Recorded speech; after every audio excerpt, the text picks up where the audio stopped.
Hello again, everybody. This could be a little bit involved tonight, but I'm going to try to help you to see a little bit of sense on what's going on right now and hopefully open up some eyes. But people don't really want to see. I mean, I'm going out in public and I'm talking to people and I'm trying to put the truth out there, and it's just like they've got their head in the sand and they just don't want to see the truth. But the truth of the matter is, you have never known true freedom. And this all goes back to the Civil War and what Lincoln did. And I might touch on that a little, but we're going to touch a lot on this Libra code. But first, I made a little slideshow. We're going to go through a slideshow, and I'm going to talk a little bit. And I'm going to show you some of the attitudes of the powers that be and the people behind the powers that be, and show you some famous quotes that might be a little bit of a mind opener if your cognitive dissonance and your normalcy bias is not so strong that you can accept this. So anyway, we're going to call this "You Have Never Known True Freedom." Okay, Fyodor Dostoevsky, a Russian author, said that the best way to keep a prisoner from escaping is to make sure he never knows he's in prison. And how true that is. Are you not in prison today? Do you really have freedom? What happens in the next couple of weeks as we're locked down and you don't get to your job and you don't get to make the money? Oh, that's right, the government's going to give you a stipend. They're going to give you, oh, that's a bunch of BS. They're giving you nothing. They're loaning you your own money at interest. But we'll get there. The fact of the matter is, we're debt slaves in this country, and it's an ingenious system that they've used, and I don't think that I can lay it out for you in this video. There's a lot of people out there that have got a lot of good information, and I might point you in some directions, but when a guy doesn't know he's in prison, he's not going to try to escape. They toss you a couple of baubles, so you got a nice computer, big screen TV, decent car, but you spend all your life laboring, married to a job, and married to a mortgage. What freedom do you really have? You miss a couple weeks and it's over. If you happen to be a business owner right now, small business especially, my goodness, what's going to happen? Is $1,000 from the government, or even $5,000 from the government, is that going to keep your doors open? Or are we going to find in 2 weeks or a month, when they let us off this bogus lockdown over this bogus virus, that you're out of business? And not only are you out of business, but all your little business, small business buddies are out of business. So guess who walks in and takes over? Big business walks in and takes over. All the mom and pop shops are gone, and we've only got Amazon. You think Amazon will be a big deal? They'll keep their prices low when they're the only kid in town? I don't think so. Mark Twain said, "It's easier to fool people than to convince them that they've been fooled." And that's true. We have been so fooled. This system is so corrupt, and the people that put this together are so diabolical. They're Satanists, plain and simple. I was watching something by Justinian Deception just a little while ago. They've got a new video out that really shows how they've tricked the Australian people. But they were looking up a word that has to do with a style manual. It's called a gloss. When you write a word out in all capital letters, according to the Chicago Manual of Styles, 16th edition, I believe it is on page 666. So I know it's section 11.147, I believe. So I guess I don't know anything. I'm just guessing. But that's called a gloss. It's American Sign Language.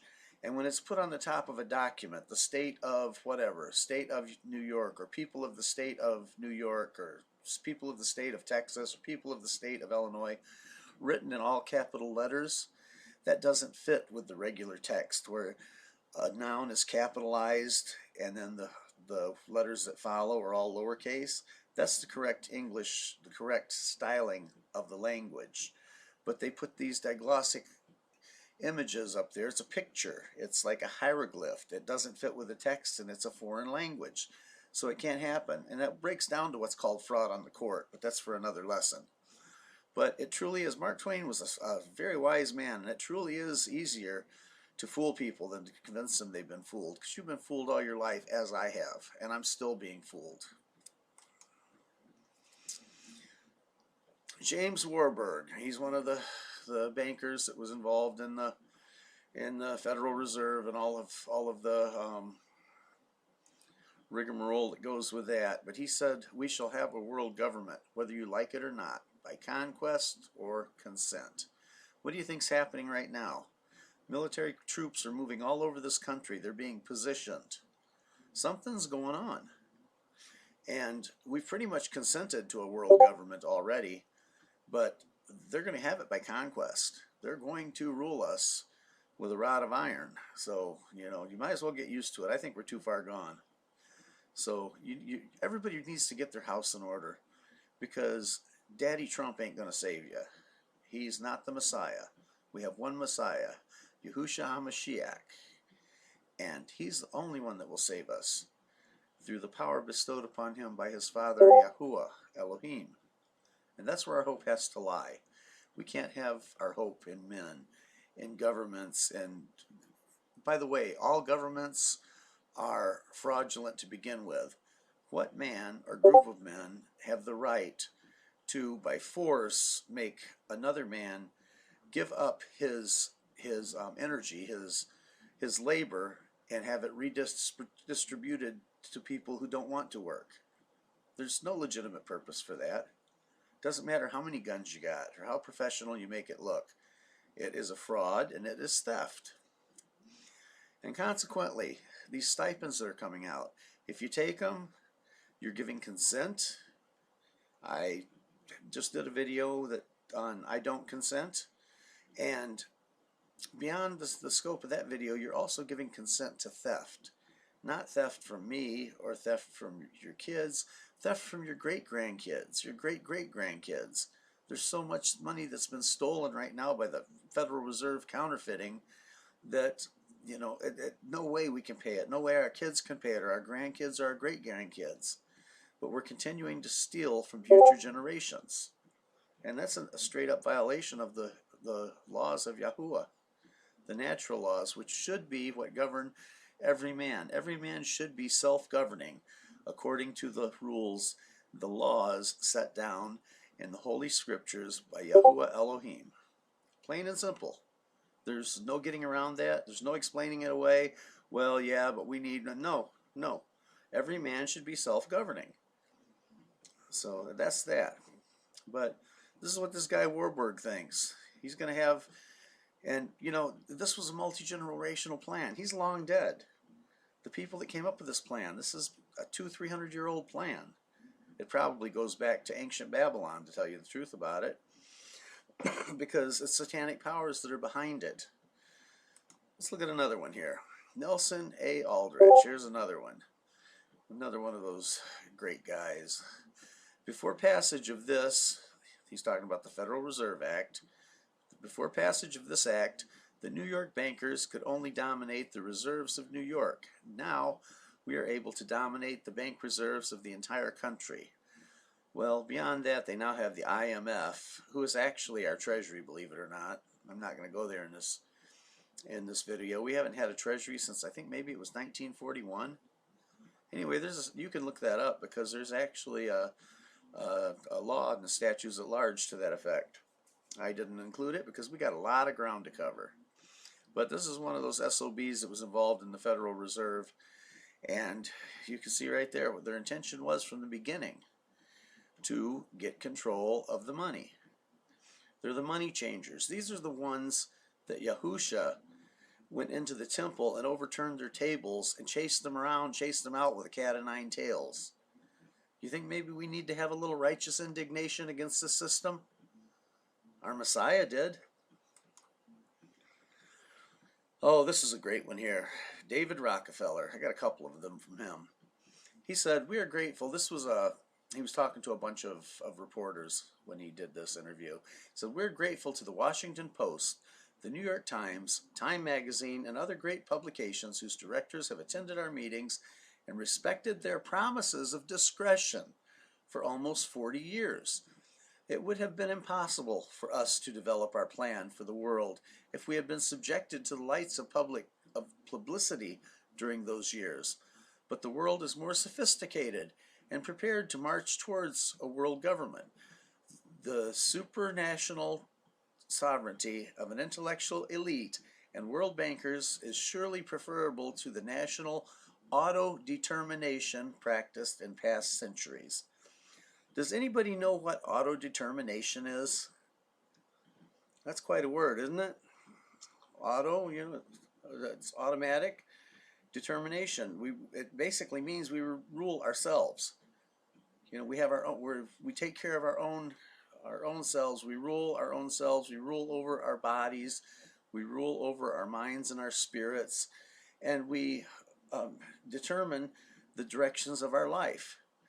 Rockefeller here is thanking all of these wonderful magazines and the mainstream media of his day, basically, for their discretion, that they might pull the wool over our eyes and move towards this one world government, because it's so much better for us if the intellectually elite, means the smart guys, and world bankers rule over the dummies. That's us, the sheep, the sheeple.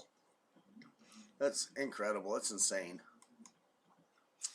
Here's another one he said.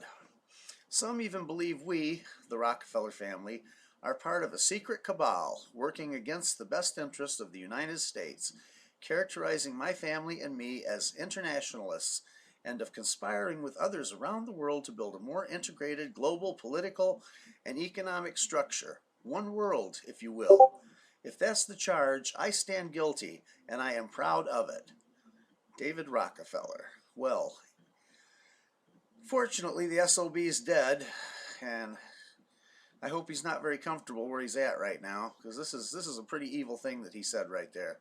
Did you really catch the gravity of what's being said here? That he said he's confessing.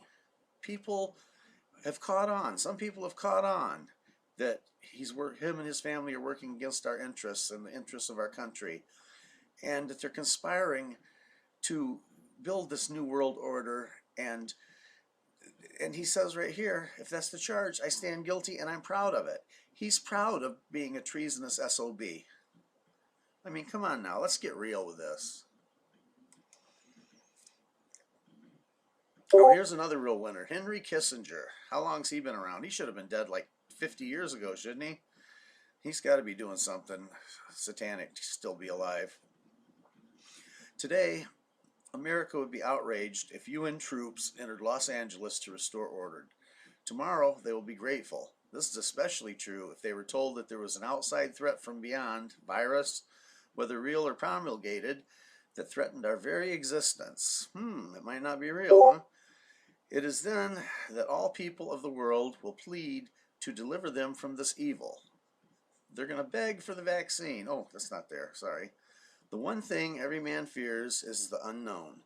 When presented with this scenario, individual rights will be willingly relinquished for the guarantee of their well-being granted to them by the world government. And a nice check from Daddy Trump will be nice to get this ball rolling too, won't it? Okay, we're going to get out of this now. We're going to close this down, and we're going to go up here into the browser. I'm more comfortable doing it this way. We're going to take a look at a couple of things. This is the Libra code.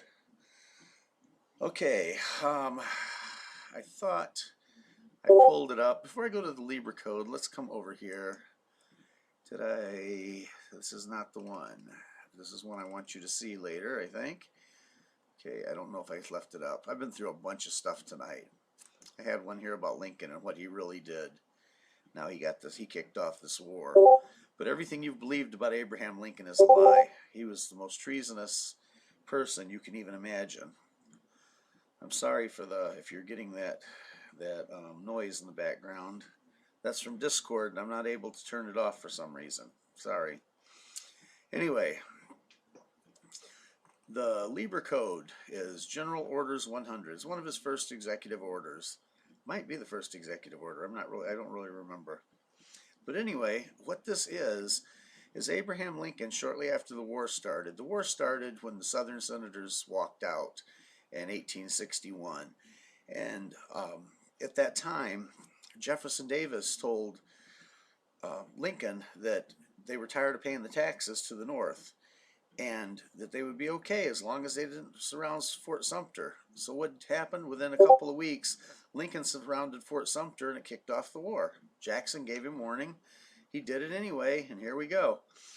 And because of that, he found this college professor, a guy named Lieber, to write this code.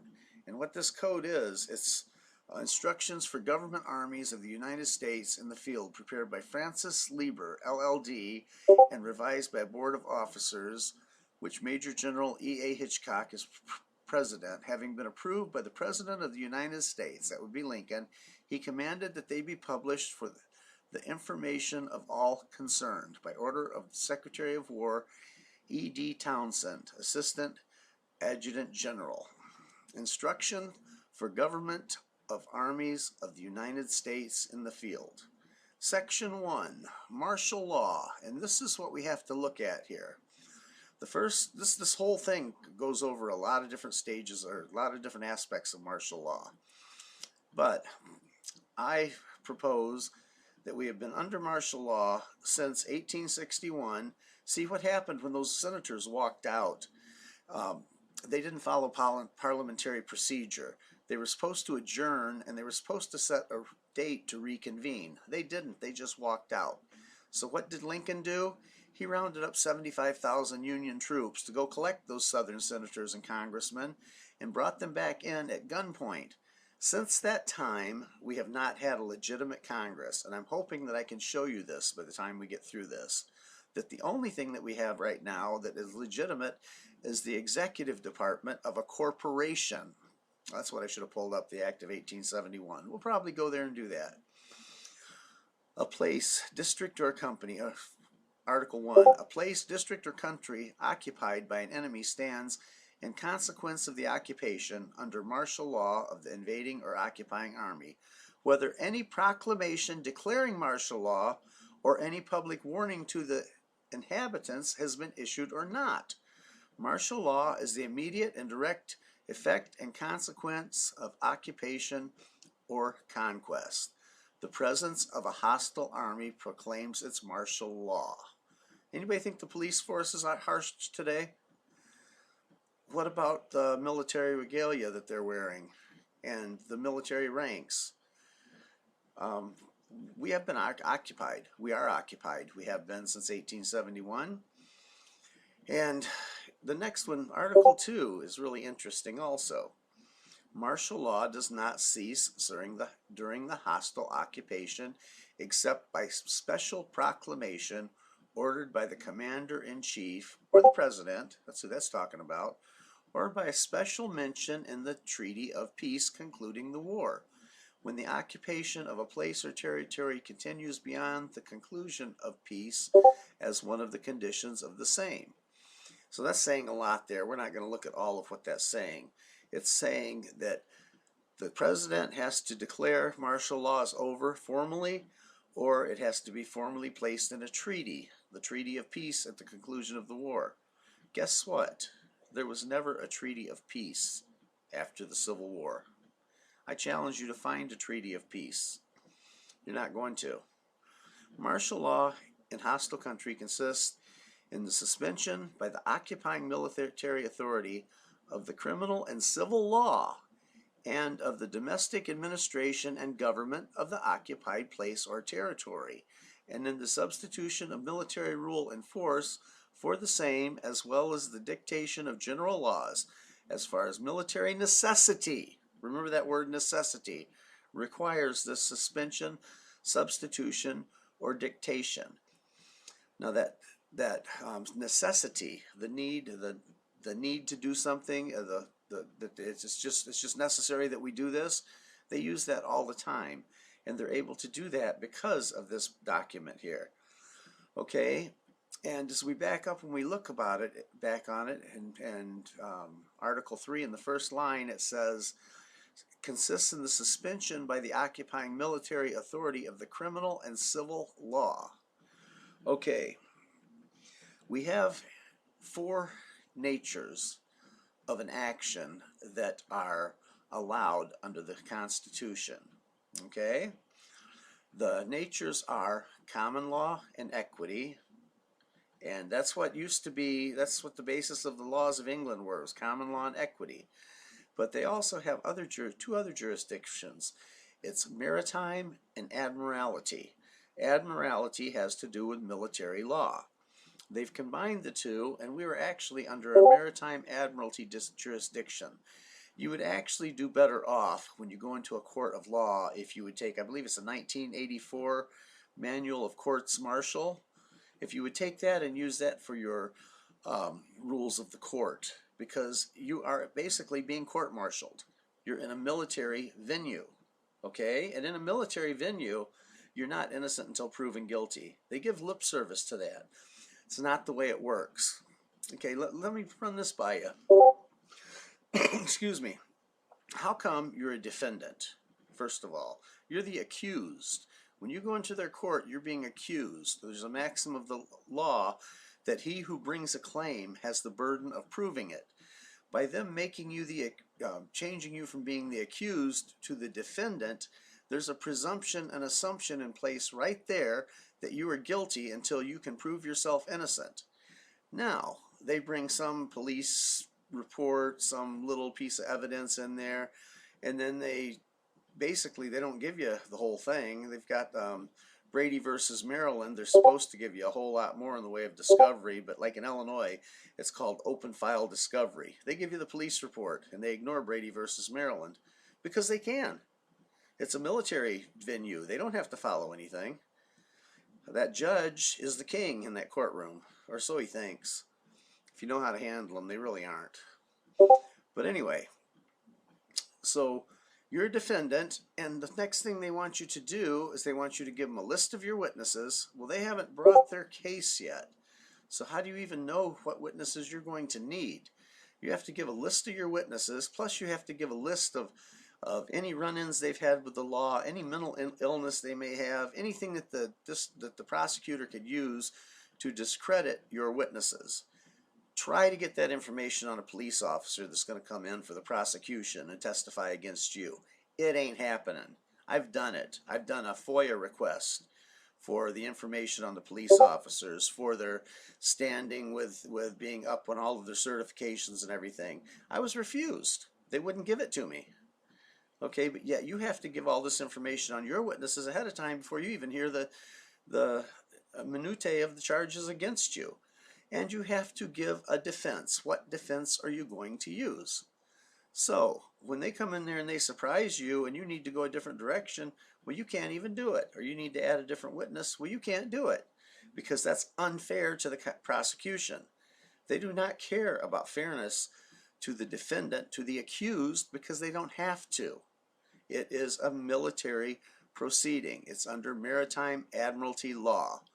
And the maritime brings in something called the law merchant, which is way back from the 15th, 16th century, and when the merchants all got together and came up with a set of laws.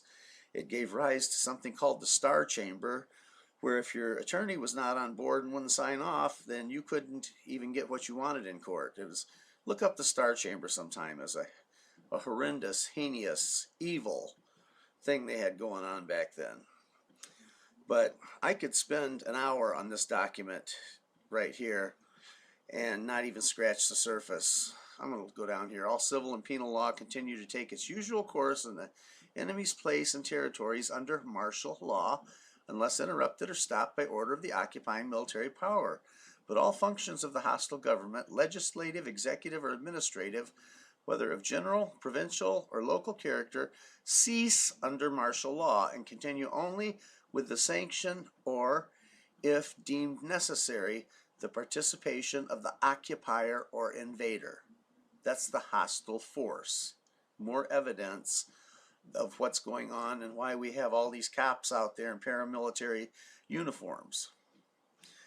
Martial law extends to property as to persons, whether they are subjects of the enemy or aliens to that government. So basically, everybody's involved in it. There's no getting around it. You say, I could go on for hours about this document. Everybody should go back and read the Libra Code. And nothing has ever repealed this, okay? This still stands as law. Okay, where do we want to go from here?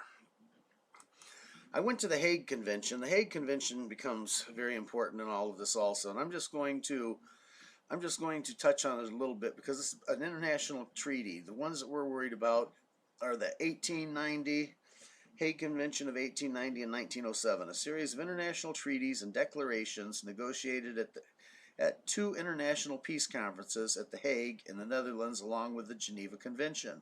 The Hague Conventions were among the first formal statements of the blah blah blah. Who cares? If you go through this, you're going to find something down here. List of Hague Conventions on private international law. And that is exactly what happens. When we go into their courtroom, we are going into a court of private, meaning they've got all these books put out by West Publishing Company. West is short for Westminster. Okay? They're copyrighted. You can't even, by the letter of the law, cite their statutes or cite their case laws, or cite the things in those books because they are copyrighted material. They don't belong to you. Now that hardly ever comes up, but it's a loaded game. The table's tilted. The dice are loaded. You ain't winning. You ain't winning in there. Not unless you know exactly what's going on. The Hague Conference on Private International Law. I'm not going to go into that, but you do very well to look that up and read it for yourself. The thing is, what I harp on is Thomas Jefferson said, a nation that wishes to be ignorant and free wants what never has been nor never can be. So, and that's true. We can't be ignorant and have freedom. And we're finding that out right now. Oh, the Emergency War Powers Act of 1941, also known as the First War Powers Act, was an American emergency law that increased federal power during World War II. The president was authorized to reorganize the executive branch independent of government agencies and government corporations for the war cause. Now, we're still under the Emergency War Powers Act, and it's in USC section 50A USC subsection 601 to 605. We'll tell you a little bit more about it. It's also in the statutes at large, which this all has to do with DC. Okay, let's go back here because I was going to look up the Act of 1871, and I should look up, first of all I'm going to look up 28 USC 3002. Okay, section 28 of the United States Code 3002 is definitions. Let's go to U.S. law. I think this is going to be Cornell. It is Cornell Law School Legal Information Institute. Okay, some really neat definitions here that everybody needs to be up on, but the one I want is, I believe, 15A. Oh yeah, United States means a federal corporation. What? The United States is a federal corporation? I always thought it was a country. My. Oh, that's right. The Founding Fathers established the United States of America and Congress assembled through the Organic Constitution of 1887. Oh, by the way, we've had 4 constitutions now.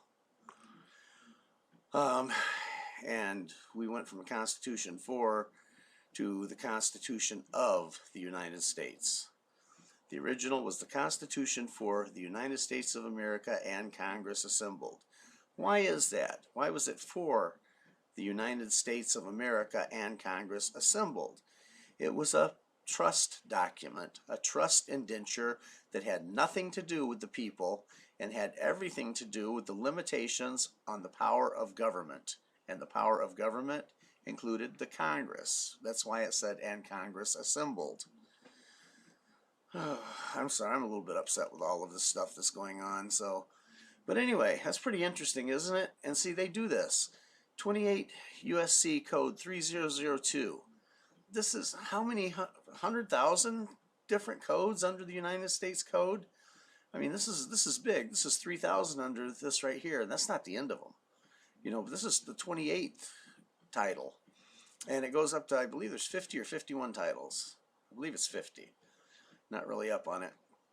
And this is the judiciary and judicial procedure. particular proceedings, federal debt collection, blah, blah, chapter A, definitions, general provisions. But you see how deep that is? You got all these different subheadings here. So this is hidden. This is hidden so well from us. And the thing is, they can also take a definition from here, and the judge can take another definition from Black's Law, and he can take another definition from the statutes at large or the IRS code, and he takes silent judicial notice and never tells you the definitions he's using. They get by with that stuff all the time, and they twist it. They can twist the same sentence into meaning anything they need it to mean because they've got all these hidden definitions. And when you don't complain, it's called tacit acquiescence. You're stipulating to these definitions and you don't even know it. That's why you don't speak legalese. In reality, you should go in there and say, I don't speak your language. I have a disability and I require an interpreter. You can do that without, and take control of a lawyer without actually having a lawyer, because when you have a lawyer, you give them their jurisdiction. So where have we gone with this? Oh yeah. I already pretty much established that Congress just rubber stamps whatever the president wants done, and there's not been a legitimate Congress since the days of Abraham Lincoln. When those Southern congressmen walked out and were brought back in at gunpoint, that was an illegitimate Congress. And they just rubber stamped whatever Lincoln wanted, and he started signing executive orders. Remember what Obama said? He didn't need Congress. He's got a cell phone and a pen. And Trump has signed more executive orders than Obama ever did already.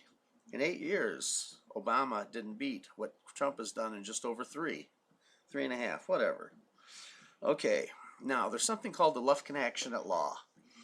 And it's a case, and I'm not sure where it's at right now. It's in Texas, and it has to do with the state, I believe, took the property of this man, and they sold it.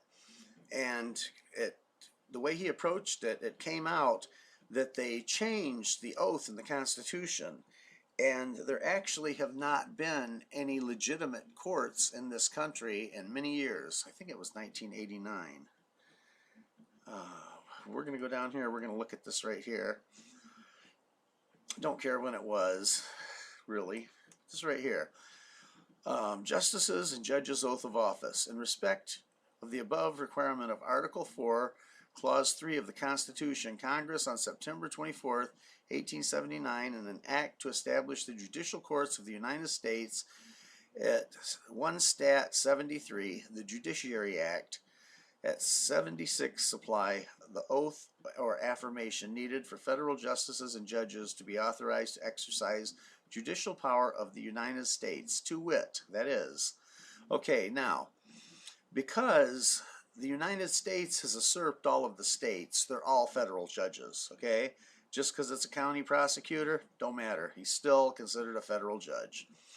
Section 8, and be it further enacted that the justices of the Supreme Court and the district judges, before they proceed to execute the duties of their respective offices, shall take the following oath or affirmation, to wit, I, A.B., do solemnly swear or affirm that I will administer justice without respect to persons, and do equal right to the poor and to the rich, and that I will faithfully and impartially discharge and perform all the duties incumbent upon me as judge according to the best of my abilities and understanding, agreeably to the Constitution and laws of the United States, so help me God. Okay, that's what the Founding Fathers wanted. Well, actually, it was Congress, but that was still the Founding Fathers that were involved back at that time. Congress, 159 years later, on June 5th, 1948, at 28 U.S.C. 453, Oath of Justices and Judges of the United States, 62 Stat 907, amended the language of the preamble to the oath provided in Section 8 of the Judiciary Act, and cosmetically the text of said oath, to wit, each justice or judge of the United States shall take the following oath or affirmation before performing the duties of his office. I, Judge, I'm not going to say it, do solemnly swear or affirm that I will administer justice without respect to persons and do equal right to the poor and the rich, and that I will faithfully and impartially discharge and perform all the duties incumbent on me as judge according to the best of my abilities and understanding, agreeably to the Constitution and laws of the United States. So help me God. For the next 42 plus years, justices and judges of the United States who take the 28 USC subsection 453 62 stat 907 oath are bound by oath or affirmation to support the Constitution. Judiciary Act at 76, just like all other jurists who came before them, and therefore authorized to exercise the judicial power of the United States. Constitution, Article 3, Section 1, and discharge and perform the duties of their respective offices. Here's where it gets interesting. Congress on December 1st, 1990, however, in Public Law 101-650 at Section 404 thereof, 104 Stat 5124, effective 90 days later, March 1st, 1991, 104 Stat 5124 at subsection 407, alter materially the way of amendment of the oath of 28 USC 453 62 stat 907 so as to relieve all justices and judges of the United States of any duty of fidelity to the Constitution, to wit means that is. Section 404, amendment to the oath of justices and judges. Section 453, Title 28, United States Code is amended by striking out according to the best of my abilities and understanding agreeably to and inserting under. Okay, right here, they struck out this. They struck that out of the oath. Now, according to the best of my abilities and understanding agreeably to, and they inserted this. Under. So they don't have to do it to the best of their abilities anymore and understanding and agreeably to, they just have to do it under the authority of the Constitution. Now, that makes a world of difference because now they do not have to support the Constitution.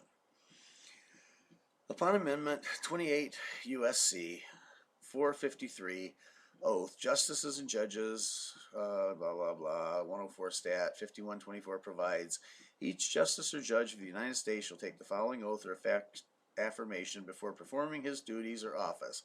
I, Judge Joe Blow, do solemnly swear or affirm that I will administer justice without respect to persons and do equal rights to the poor and the rich, and that I will faithfully and impartially discharge and perform all the duties incumbent on me as judge under the Constitution and laws of the United States, so help me God. Okay, the only duties incumbent upon justices and judges of the United States to discharge or perform are provided in the statutes of Congress, i.e. the laws of the United States. The Constitution provides none. Okay, this is huge. And I don't know how they're going to get by this, but I don't think they're going to let this fly. They can't afford to let this fly because everybody since 1991 that's been convicted has been convicted illegally by an illegitimate judge, an imposter, okay? And that doesn't even take into account that it was fraud upon the court, fraud in the factum, and fraud vitiates a fraud, and a fraud can never be made right by the lapse of time. Once a fraud, always a fraud. There's no statute of limitations against fraud. If you've been convicted of anything since 1991, you should be able to go back, charge fraud, and get that overturned. But they can't let that stand. That'll just completely destroy their system. So that might be part of what's going on right now with them pushing this martial law and all that they're doing, because they've got some really big problems. They're getting caught with their pants down in a whole bunch of different ways. Because there's no provision of the Constitution to require a judge or justice of the United States to discharge or perform any of his duties, there are no duties under the Constitution incumbent on any such judge or judge to discharge or perform, meaning mention of the Constitution in the 1990 amended oath 28 USC 453 104 stat 5124 supra is superfluous and may be omitted from said oath without changing its meaning. Okay, and here we go. This is why the Lufkin Action at Law, infra, the United States Attorney went silent for the duration of the case, 5.5 months. Petitioner demanded the provision of the Constitution that gave the judge, the capacity to take jurisdiction and enter judgment in Tyler County, Texas. There is no such constitutional authority, and neither the court nor the United States Attorney is bound by oath or affirmation to support the Constitution for the United States Attorney's oath of office. And that's it in a nutshell. So what's happening here, to prevent the fracturing of the federal judicial system, where one set of justices and judges to discharge and perform their respective duties agreeably to the Constitution and the other not, between December 1st, 1990 and February 28, 1991, all sitting and newly commissioned justices and judges of the United States take the new oath of office, 104 Stat 5124, leaving on March 1st, 1991, no justice or judge of the United States bound by oath or affirmation to support the Constitution, only the laws of the United States, i.e. the statutes of Congress. Okay, and see where he goes on with this? The emperor has no clothes. This all just, it throws out everything that they've done. I haven't read this down here. Plus, Pickett, Acur, quam actor, the instigator of a crime is worse than he who perpetrates it. That's a maxim of law. John Bouvier's Law Dictionary, 3rd revision, being the 8th edition, revised by Francis Rawle, St. Paul, Minnesota, West Publishing Company. Oh, more private law. And investigators of the takeover of the federal courts of limited jurisdiction by municipal judges masquerading as Article III judges and superping exercise of a general jurisdiction through the Union are the members of Congress. The jurisdiction of federal courts of limited jurisdiction in the original de jure Department of Justice 16 Stat 162 is coextensive with the legislative power of Congress, to wit, those who framed the Constitution intended to establish a government complete for its own purposes, supreme within its sphere and capable of acting by its own proper powers. They intended to consist of 3 coordinate branches, legislative, executive, and judicial. In the construction of such government, it is an obvious maxim that the judicial power should be competent to give efficacy to the constitutional laws of the legislature. And that's Cohen's v. Virginia, 6 Wheat, Rep. 414. Wheat is a recorder way back. This is late 1700s, early 1800s. The judicial authority, therefore, must be coextensive with the legislative power, the Federalist Papers. Because Congress enjoy only limited legislative power, subject matter legislative power only, throughout the Union, the federal courts and Department of Justice are authorized to exercise only limited jurisdiction, subject matter jurisdiction only, throughout the Union, to wit. As we have repeatedly said, federal courts are courts of limited jurisdiction. They possess only that power authorized by the Constitution and statute. Okay, and there's more case law. So, this is very interesting here. I'm going to let you go read this further because I've probably said too much and read too much, and I didn't stop and break it down like I probably should have. This is urlaw.org. TJ, yeah, there's a YouTube channel, TJ. He's the one that put this together. And this is one that I'm actually a member of. But there's really good information in this one. And I would suggest that you go look it up. He seems to me he was very reasonable on his membership too. $29 or something like that. It was ridiculously low compared to some of them. But anyway, I don't think I'm logged in. I'm not logged in.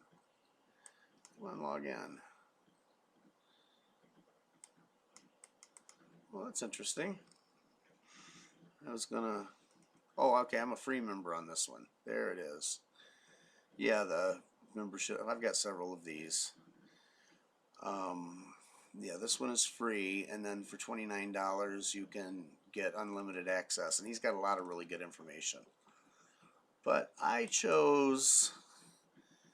Do I have it in here still? I don't. Okay. Let's try this.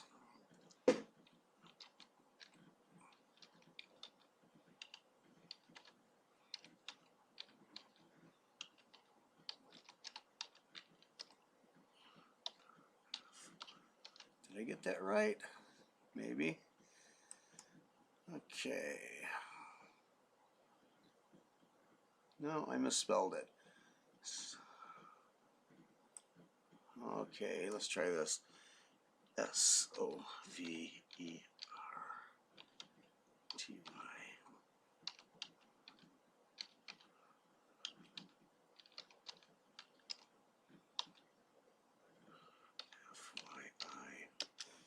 Let's get it right this time, maybe.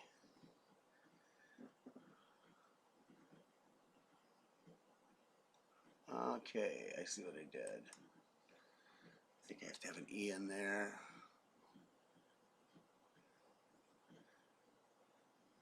No. International. I have no idea how I'm misspelling that. Okay, that's okay.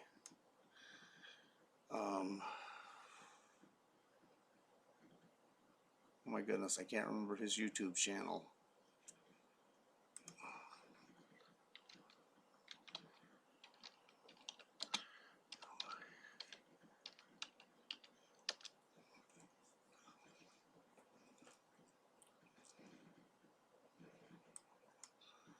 This guy right here, Glenn Winham, I believe is his name. He's got, most of his videos are free on YouTube. Welcome to. And he has got a bunch of them. Come on, videos. He's got a bunch of them. There's a whole series of DIY kangaroo court where they, I guess, well, he's put out a lot of them since I've been here last. But all statutes are edicts under martial law. Martial law equals corruption. No probable cause equals false arrest. Contracts with the devil. That's a good one. Subject matter jurisdiction. But anyway, this one here, Sovereign Living on YouTube. It will lead you to his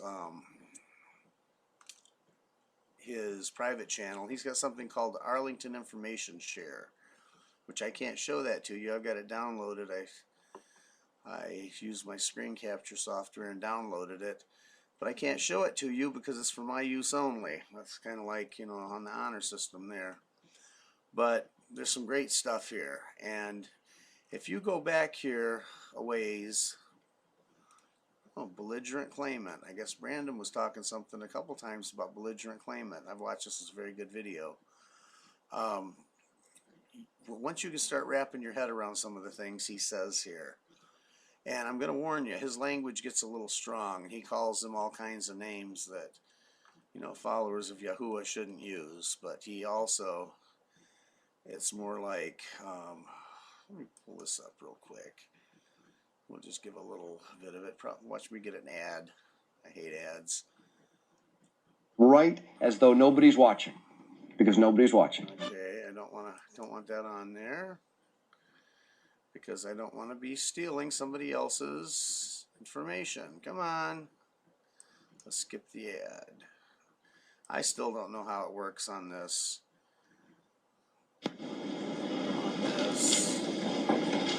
Copyright stuff. Come on, let's get up here.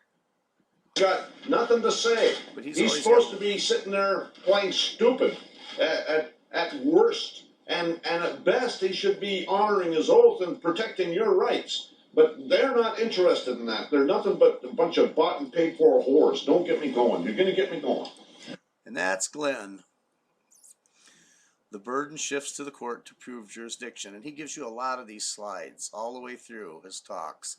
And a lot of good law on here. If you want to learn law, this is a good place to start. This and the other one that I was just on, TJ's site, urlaw.org. But anyway, like I said, we're going to cover a lot of ground tonight. And if we go back here, we go back up here, and we start our slideshow again. We get our nice pretty slide. The Libra Code. You have never known true freedom. I can't stress enough how that's true. The wool has been pulled over your eyes, and you have been lied to. People, you know, when they don't even know they're in prison, it's easy to keep them in prison. You can't hardly change somebody's mind when they've been fooled. You can't convince them otherwise. And there's a whole bunch of guys like this: James Warburg, Nelson Aldrich, and Rockefeller. There's all kinds of these guys, and they confess. These quotes were not hard. It took me about like 3 minutes to put these slides together. The hardest part was changing the color and putting a little shadow in there and changing the font. It took me no time to find this and put it together. Henry Kissinger, another real winner. So anyway, I want to thank you all for listening, and I hope I didn't bore you too much. I hope you can take something out of this. And once again, thank you. Yahuwah bless you all, and I wish you a good night.